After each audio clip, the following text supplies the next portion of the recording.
Sir बड़ी seat आई है नालंदा में, पासवान का घर चुरा गया, उस पर क्या बोलिएगा आप? देखिए, आपको अगर यथास्थिति की जानकारी हो तो मैं एकदम साफ कर देना चाहता हूं। मीडिया में जिस तरह से नैरेटिव चल रहा है कि 150 लोगों के, गरीबों के घर तोड़े गए हैं, सरासर गलत है। आज हम लोग वहां जा रहे हैं, जनता के बीच मिलेंगे और कोई भी उनकी शिकायत होगी, कोई भी उनका अपना कोई भी कंप्लेन होगा, उसका समाधान खोजने का काम हम लोग करेंगे। जरूरत पड़ने पर चिराग पासवान भी जाएंगे वहां पर। पार्टी की स्थापना की थी, उस उद्देश्यों के हिसाब से हमारे राष्ट्रीय अध्यक्ष चिराग पासवान जी और हम पार्टी के सारे सांसद और विधायक उन्हीं उद्देश्यों को लेकर के आगे चलेंगे, जिसमें उनका एक प्रमुख उद्देश्य था कि मैं उस घर में दिया जलाने चला हूं जहां सदियों से अंधेरा है। हम गरीबों की, वंचितों की, अल्पसंख्यकों की, जो उनकी आवाज बनने की, जो उनका दृढ़ था, जो उनकी प्रतिज्ञा थी, जो उनका उद्देश्य रहा है, उसको लेकर के हम लोग आगे चलते रहेंगे और इन सारे के सारे अपने उद्देश्यों को दोबारा दोहराने के लिए आज हम लोग यहाँ पर इकट्ठा। जीरो से हीरो बनने का सफर, जीरो से 19 विधायक, फिर मंत्रिमंडल में जगह, कैसा रहा?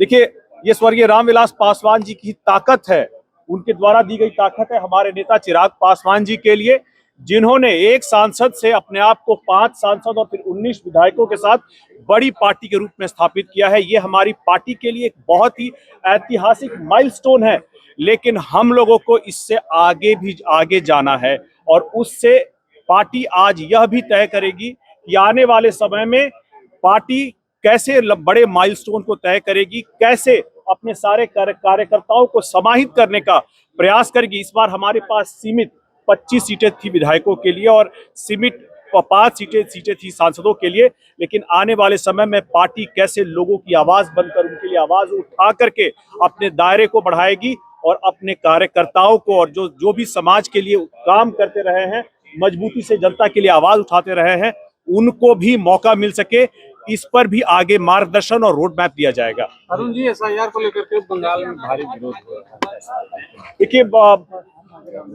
ममता बनर्जी जी अभी तक जिन वोटों के सहारे जीतती आ रही हैं, बहुत जरूरी है कि वहां भी इलेक्टोरल रोल का शुद्धिकरण हो और अगर शुद्धिकरण के लिए प्रयास किए जा रहे हैं, इसका स्वागत होना चाहिए। सिर्फ और सिर्फ किसी के सत्ता में बने रहने के लिए एसआईआर का विरोध हो, ये सरासर गलत है। ये चुनाव आयोग का जो एक स्वायत्त संस्था है, उसकी एक स्वाभाविक प्रक्रिया है। इसका विरोध होना और सिर्फ इस बात पर विरोध होना कि किसी एक समाज का या किसी एक जो घुसपैठिए हैं वहां पे घुसे हुए हैं, जो देश की जनता, राज्य की जनता का ही वोटिंग अधिकार का हक छीन रही है और चूंकि वो किसी के लिए वोट बैंक है, इस नाते उसका विरोध हो, ये सरासर गलत है। वोट का शुद्धिकरण एक स्वाभाविक प्रक्रिया है। भारत के संविधान के तहत इस प्रक्रिया को स्वीकृत किया गया है।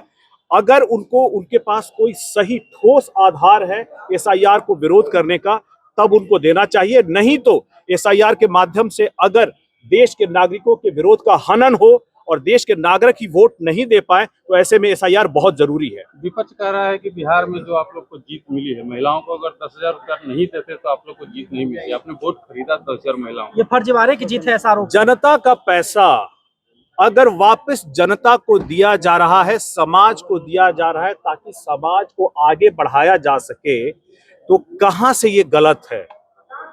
और ये उस वक्त दिया गया है, सारे चुनाव से पहले दिए गए हैं और एक सरकारी कार्यक्रम के माध्यम से दिए गए हैं। ये सरकार की नीति में पॉलिसी रहा है। ये कहीं से वोट खरीदने का जो आरोप लगा रहे हैं, उनसे पूछना चाहिए कि जब आपका समय था 15 साल का जंगल राज का, कांग्रेस राज्य से पूछना चाहिए, तो आपने जनता को देने का काम किया है या जनता की जेबों से लेकर के अपनी जेबें भरने का काम किया है? सवाल उनसे पूछा जाना चाहिए।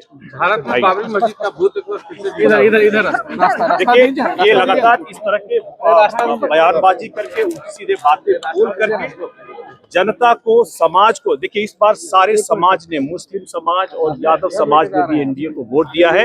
ये सामाजिक ध्रुवीकरण करके जिस तरह से चाहते हैं कि समाज को, अपने वोट बैंक को इंटैक्ट रखे, इस बार ये इनका मंसूबा पूरा नहीं होगा। सर बड़ी सीट आई है नालंदा में, पासवान का घर चुरा गया, उस पर क्या बोलिएगा आप? देखिए, आपको अगर यथास्थिति की जानकारी हो तो मैं एकदम साफ कर देना चाहता हूं। मीडिया में जिस तरह से नैरेटिव चल रहा है कि 150 लोगों के, गरीबों के घर तोड़े गए हैं, सरासर गलत है। हाई कोर्ट का आदेश था ये वहां पर स्थानीय प्रशासन को आवश्यक कार्रवाई करने का, लेकिन हम लोग जानते हैं कि साथ साथ मानवीय पहलू को भी ध्यान में रखते हुए लगभग 120 घर ऐसे थे जहां जिसके ऊपर इस तरह का आदेश आया था। प्रशासन ने इसको बड़ी सहजता से और सजगता से सामाजिक भावनाओं को, मानवीय पहलुओं को ध्यान में रखते हुए उन्होंने एक समाधान खोजा है, जिसके तहत अधिकतर घर वहां पर टूटने से बच गए हैं और उनके लिए वैकल्पिक व्यवस्था भी की जा रही है। कोई भी आदमी हताहत नहीं हुआ है, लेकिन विपक्ष चूंकि चुनाव बुरी तरह से हार चुका है, इसीलिए वो इस तरह के अनर्गल झूठी बातें फैला करके समाज में जो वैमनस्य पैदा करना चाहता है, ये सरासर गलत है। विपक्ष को अगर अपनी जमीन खोजने की जरूरत है तो जनता के बीच में जाए, नालंदा जाए और यथास्थिति देख करके जनता के बीच में सही बात रखे। आज हम लोग वहां जा रहे हैं, जनता के बीच मिलेंगे और कोई भी उनकी शिकायत होगी, कोई भी उनका अपना कोई भी कंप्लेन होगा, उसका समाधान खोजने का काम हम लोग करेंगे। जरूरत पड़ने पर चिराग पासवान भी जाएंगे वहां पर? बिल्कुल जाएंगे। अगर हम लोगों के से अगर ये समाधान नहीं हो पाएगा तो हमारे नेता चिराग पासवान जी भी जाएंगे। लेकिन अगर चूंकि हमारे वहां के जिलाध्यक्ष जो है सत्येंद्र मुकुट जी, इन्होंने एक बड़े पैमाने पर इसका समाधान कर लिया है। यह समाधान सही तरीके से धरातल पर उतर रहा है, इसको देखने के लिए हम लोग जाएंगे।